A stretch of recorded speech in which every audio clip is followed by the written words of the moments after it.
This is a FPV drone, the closest thing to flying like a bird. High speeds, insane tricks, total freedom. Imagine soaring through the air at almost 200 km per hour, dodging obstacles like a video game. But in real life, this is not comparable to a normal video DJI drone. You want this feeling? You don't need a drone to get started. But before you care about frame, motors, FC, ESC, batteries, Betaflight, propeller, video system, goggles, charger, you only need this to get started. In this video series, I'm going to bring you into FPV. But first of all, congratulations that you finally decided to start sending drones in the future. Let me guide you on this journey. But let's start from the beginning. I'm not trying to convince anyone to get into FPV. I mean, the videos speak for themselves, right? If the Instagram algorithm is giving you more and more FPV videos and stuff, then you know it's your sign to finally get started. But what is FPV actually? It stands for first person view. Basically, it's putting yourself in the cockpit of a high-speed drone. Unlike camera drones, FPV isn't just about capturing footage. It's about complete control, skill and adrenaline.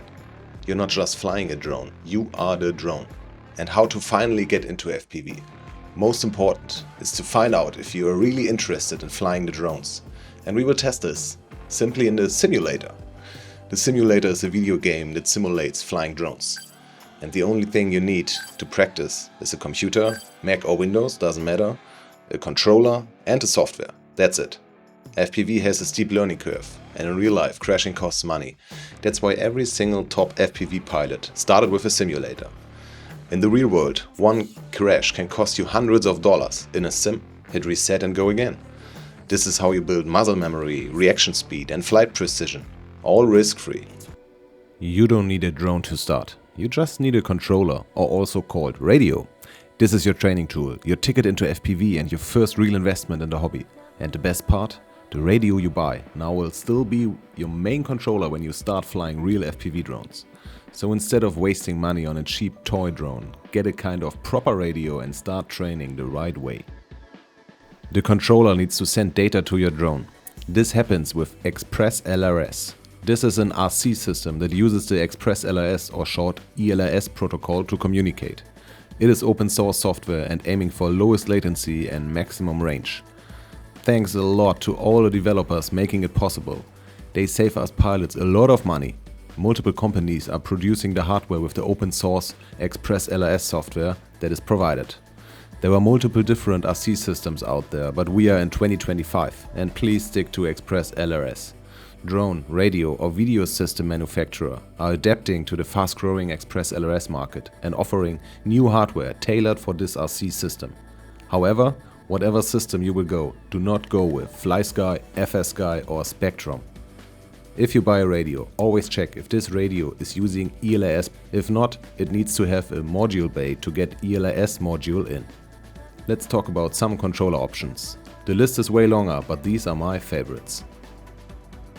The gaming controller is the easiest and fastest way to get into the simulator. You could probably start using the simulator today with your normal gaming controller. Just connect it to the computer and let's go. This seems to be the easiest way, but it comes with some costs. Really small joysticks, less resolution on the sticks, and also the left joystick is always auto-centering to the middle position. This makes it harder to fly smooth, and in real life flying it can be a safety issue. All other radios will have this feature. This is called Mode 2 for the radio, meaning left stick up and down movement is without auto-center. Mode 1 would be the right stick. Go with Mode 2. The Betafpv Lite Radio 3 is the first FPV radio on the list. It is white and small.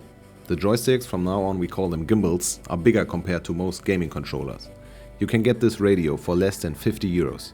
It has no display, an integrated 1S 2000 mAh battery, and it still has the charm of a gaming controller. If you like the form factor, the size is its biggest advantage, next to the price of course. Building quality is okayish compared to the other radios, but if you have bigger hands, you might want to go for another one. Let's look at the Radiomaster Pocket, a slightly bigger radio, and it is a good mix between gamepad and bulky controller. It has a screen, which is really helpful and costs roughly 70 euros. It has Hall gimbals, which are more precise compared to Betafpv's potentiometer gimbals. Also, this radio feels way better in your hands and could be a really good option to choose. The Jumper T20 has like the following radio with the biggest gimbals. Also, it is a full-size radio, but still with compact design. It costs roughly 150 euros, so definitely more expensive, but you also get better build quality. The Radiomaster Boxer is the radio I am flying. I really like the feel and form factor. It lays perfectly in my hands and the gimbals are easy to reach. For me it's the most ergonomic radio. It is heavier, which makes it also quite stable. It has a big 2S 5000 mAh battery, which is sufficient to fly the whole weekend. It costs roughly 170 euros. If you got this radio, you will probably never get another one.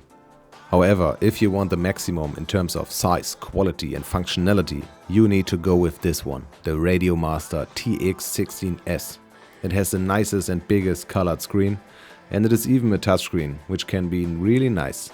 It has a lot of switches and also really nice feel in the hands if your hands are not tiny. Of course, it is the most expensive one with roughly 240 euros, but if you like premium things and you have the money, you can go with this one. But do not forget about the size when taking your drone in the future to a hiking event. In terms of switches, basically you only need one for arming the quad. But at least one more 3-position switch or 2 normal switches would be nice to set up for beeper and crash after flip mode. So a lot of different approaches and styles you can choose from. If you want to go with a cheap radio that also works for your first copters, you should go with the Radiomaster Pocket. It is a good compromise and works probably quite well for you. And of course, all the radios are easily connected to the computer and works with all simulators. Now you got the radio, or at least made some decisions. The next step would be to think about the right simulator. Later in the video we are going to set up the radio in the simulator. But let's dive deeper in the world of simulator. There are, just like the radio, multiple simulators out there.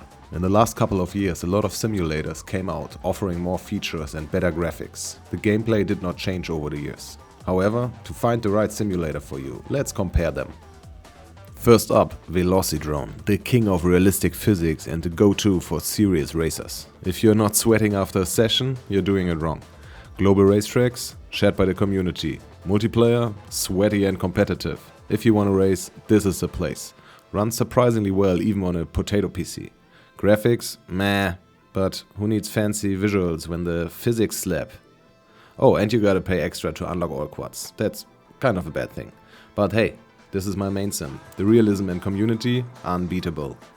Liftoff was the first on the scene, hitting early access in 2015. It's got OG status. More about freestyle vibes than hardcore racing. And the drone selection, stacked. Beginner friendly tutorial to ease you in. No rage quitting required. My first simulator. It legit taught me how to fly. Plus the UI is smooth and quad track customization is chef's kiss. DCL is not just a sim, it's an esports machine. Think 7-inch race drones and big money competitions. Yep, there are skins and updates tied to prize money. But let's be real, physics are mid, maps feel static and it's the most expensive sim here. However, racing real players or their ghosts, always a rush. Drone Racing League, the stadium racing spectacle. If drones had a Super Bowl, this would be it. Launched in 2017, tons of features for a fair price. Racing? Top tier. Freestyle? Wrong game. It's Drone Racing League, what did you expect? Intense beginner tutorial. Literally holds your hands till you're ready. Graphics? Okay, but the crazy maps kinda make up for it. Dropped in 2021 and looks insanely good. If graphics matter to you, this is your jam. Racing? It's there, but not its strong suit. Multiplayer got added later though. The detail, next level. You can literally chase flying cars on some maps. The new kid on the block. It came out of nowhere and blew minds. 5 massive maps plus some smaller ones. And by massive, I mean get lost exploring kind of big. Like Uncrashed, it's all about freestyle and honestly, it does it right. Oh, almost forgot about this one. And guess what? It's 100% free. Yep, start flying with just a PlayStation controller today. No excuses. Made by Orca, the same company behind some sweet FPV goggles.